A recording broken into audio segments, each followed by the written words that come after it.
Hi, David. I want to improve my English speaking skills, especially when talking to new people. I sometimes worry that I sound too direct or even rude without meaning to. That's a great goal, Emma.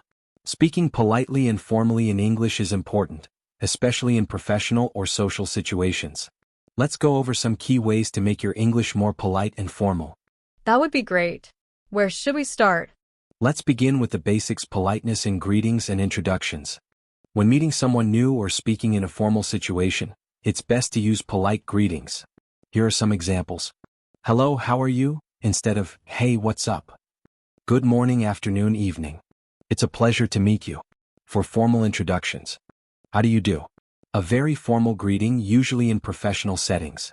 Oh, I usually just say hi or hey. Hi is okay in casual situations, but in a formal setting, hello or good morning sounds more respectful. Got it.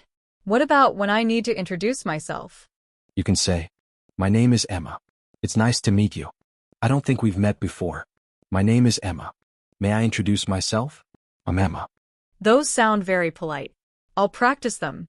Another important part of polite English is using polite expressions. Here are some key phrases. Excuse me, to get someone's attention politely. May I? For requests, e.g., may I sit here? Would you mind?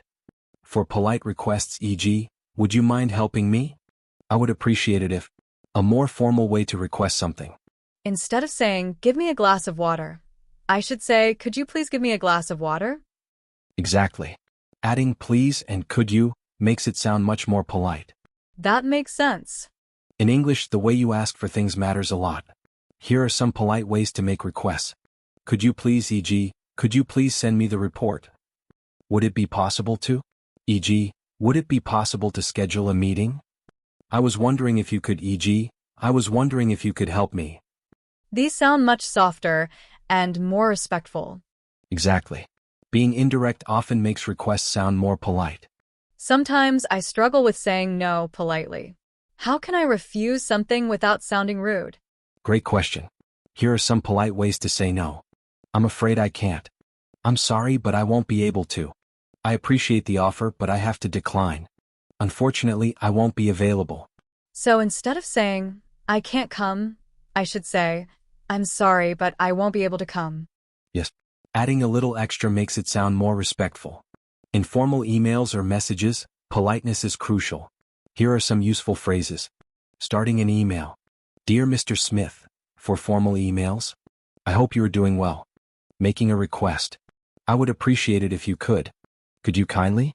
Ending an email. Best regards. Sincerely. Thank you for your time. This will really help me with work emails.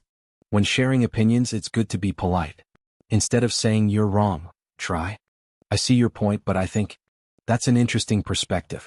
However, I understand your opinion, but I feel. That sounds more respectful and diplomatic. Exactly. Being polite helps keep conversations friendly. Apologizing correctly is also important. Instead of just saying sorry, you can say, I sincerely apologize. I'm terribly sorry. I didn't mean to cause any trouble. So instead of just sorry for being late, I should say, I sincerely apologize for being late. Perfect. To summarize, always use polite greetings. Make requests gently. Say no politely. Be respectful in emails and messages. Express opinions tactfully. Apologize properly. Thank you, David. I've learned so much. You're welcome. Keep practicing and soon polite English will feel natural.